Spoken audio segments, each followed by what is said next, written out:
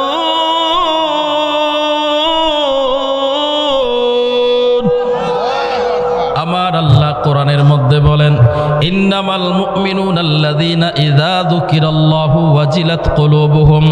আমার আল্লাহ কয়, আমার আল্লাহর নাম, আমার আল্লাহর জিকির, আমার আল্লাহর নিদর্শন দেখার পর, শোনার পর যাদের অন্তরের মধ্যে সাড়া দেয় না, নাড়া দেয় না, যাদের অন্তরের মধ্যে নাড়া দেয় না, আমার আল্লাহ তাদের ব্যাপারে বলে, যারা আমার ইমানদার মুমিন বান্দা যখন আমি আল্লাহর নাম শুনবে, আমি আল্লাহর জিকির শুনবে, তাদের হৃদয়টা নরম হয়ে যাবে।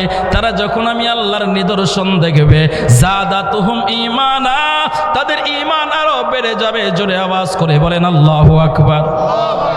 রে আমার গাজীকান্দির মুসলমান, মুসলমানের আমার আল্লাহ পাক রব্বুল আলামিন ফেরেশতাদেরকে ডেকে বললেন, ও ফেরেশতারা, তোমরা জানোনি আমার একজন ইমানদার বান্দার পাওয়ার কত, আমার একজন ইমানদার বান্দার গুণ কেমন তোমরা জানোনি?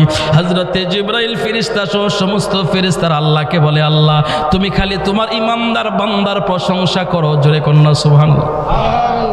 রে আমার গাজীকান্দির মুসলমান, মুসলমানের আমার আল্লাহ মুমিনদের প্রশংসা করে ফেরেশতাদের কাছে। সুবহানাল্লাহ। মুমিনদের প্রশংসা করে আল্লাহ ফেরেশতাদের কাছে। ফেরেশতারা কয়, আল্লাহ তোমার মুমিন বান্দার প্রশংসা সব সময় তোমার কাছ থেকে শুনি। আল্লাহ একটা মুমিন বান্দাকে তুমি আমাদেরকে একটু দেখাও না, আমরা একটু দেখতে চাই, আমরা একটু প্র্যাকটিক্যালি দেখতে চাই। আমার আল্লাহ ডাক দিয়া কই, রে ফেরেশতার দল, তাকায়া দেখো ওই পাহাড়ি অঞ্চলে, পাহাড়ের পাদদেশে তাকায়া দেখো আমার পয়গম্বর হযরতে ইব্রাহিম আলাইহিস সালাম বকরি চড়াইতেছে। সুবহানাল্লাহ। কি চড়াইতেছে? বকরি চড়াইতেছে। আমার আল্লাহ কয়, তোমাদের মধ্য থেকে এক ফেরেশতারা ডাক দেয়, কয় আল্লাহ আমাদের সকলের সরদার হইল জিবরাইল ফেরেশতা, আল্লাহ আপনি জিবরাইলকে পাঠায়া দেন, জিবরাইল যায় একটু পরীক্ষা করে আসুক। সবার পক্ষ থেকে হযরতে জিবরাইল আলাইহিস সালাম চলে গেলেন। হযরতে জিবরাইল আলাইহিস সালাম চলে যাওয়ার পর এবার জিবরাইল আলাইহিস সালাম ওই পাহাড়ে এলাকার মধ্যে যাওয়ার পর দূর থেকে দাঁড়ায় হযরতে জিবরাইল আলাইহিস সালাম আওয়াজ দিচ্ছে, আল্লাহু আকবার, আল্লাহু আকবার।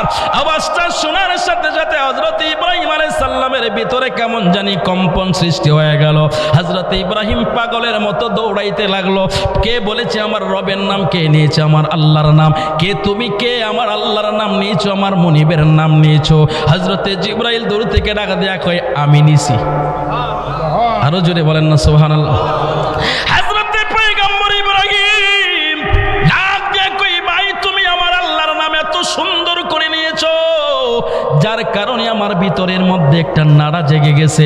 ভাই তুমি আরেকটা বার আমার মালিকের নামটা শোনাও না।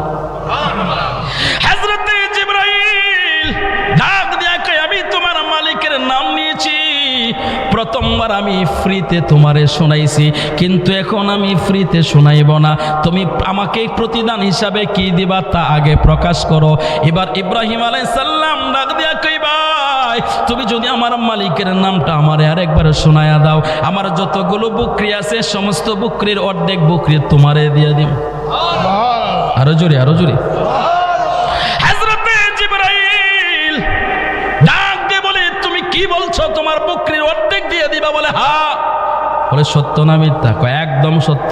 তুমি এক্ষুনি আগে অগ্রিম নিয়ে যাও, অর্ধেক বকরি আমার, তুমি এখনই অগ্রিম নিয়ে যাও, তারপরে তুমি আমার মালিকের নাম শোনাও। হযরতে জিবরাইল আবেগে আপ্লুত হয়ে গেল। তিনি আবার বলছেন আল্লাহু আকবার, আল্লাহু আকবার। আবার ইব্রাহিম আলাইহিস সালাম মনে হচ্ছে পাগলের মতো হয়ে যাবে। ইব্রাহিম ডাক দিয়া কয় ভাই আমার মন তো ভরে নাই, আমার হৃদয় শান্ত হয় নাই, তুমি আমার মালিকের নামটা আরেকবার শোনাও না। এবার জিবরাইল আলাইহিস সালাম ডাক দিয়া কয় তোমারে তো আমি একবার শোনাইছি ফ্রিতে, একবার শোনাইলাম তোমার অর্ধের বকরির বিনিময়ে, এখন যে তোমার মালিকের নাম শোনাইব তুমি আমারে প্রতিদান কি দিবা, যা কি দিবা? ইব্রাহিম আলাইহিস সালাম বলে আমার বাকি বকরি অর্ধেক তোমারে বাকিটা দিয়া দিব। আরো জোরে বলে হযরতে জিবরাইল। এবার তিনি ইব্রাহিম আলাইহিস সালামের দিকে হতভম্ব হয়ে তাকায় রইল, কই কি বেটা সমস্ত বকরি নাকি আল্লাহর নাম শুনেই দিয়ে দিব? হযরত ইব্রাহিম আলাইহিস সালাম বলে ভাই তুমি শোনাও, শোনাইলে আমি সব কিছু দিয়া দিব। এবার আবার জিবরাইল আলাইহিস সালাম বললেন আল্লাহু আকবার, আল্লাহু আকবার। এভাবে যখন আল্লাহর নামটা শোনাইলো ইব্রাহিম আলাইহিস সালাম সমস্ত বকরিগুলো তার নামে করে দিল। এবার ইব্রাহিম ডাক দিয়া কই ভাই আমার তো মন শান্ত হয় নাই, আমি আমার মালিকের নাম আরেকবার শুনতে চাই, তুমি আরেকবার শোনাও না। হযরতে জিবরাইল ডাক দিয়া কই তোমার সমস্ত বকরি তো আমারে দিয়া দিছো, এখন তুমি আমারে কি দিবা যদি আমি তোমার মালিকের নাম শোনাই? হযরতে জিবরাইল আলাইহিস সালামের কথা শোনার পরে ইব্রাহিম ডাক দিয়া বলে এখন যদি তুমি আমার মালিকের নাম শোনাও, এই যে বকরিগুলো তুমি নিয়ে গেলা এই বকরির মালিক এখন তুমি হয়ে গেলা, এই বকরিগুলো রাখার জন্য তো একটা রাখালের প্রয়োজন হবে, তুমি এর পরেও আমার মালিকের নাম শোনাও, আমি আমার তোমার জন্য নিজের জীবন দিয়া রাখাল হয়ে যাব, তবু আমি আমার আল্লাহর নাম শুনতে চাই। তোমার মতো দয়ার সাগর আর তো কেহ নাই আল্লাহ, তোমার দয়ার সাগর আর তো কেহ নাই, আমি বান্দা দয়ার ভিক্ষা চাই, বলো আমি বান্দা দয়ার ভিক্ষা চাই। একটা জবানও বন্ধ রাখবেন না, ও আল্লাহর বান্দা জবানটা খুলে বলেন না আল্লাহু আকবার। রে আমার গাজীকান্দির মুসলমান, মুসলমান রে তুমি তো সেই আল্লাহর বান্দা, তুমি তো সেই ইব্রাহিমের আওলাদ যার ব্যাপারে আমার আল্লাহ কোরআনে বলেছেন মিল্লাতা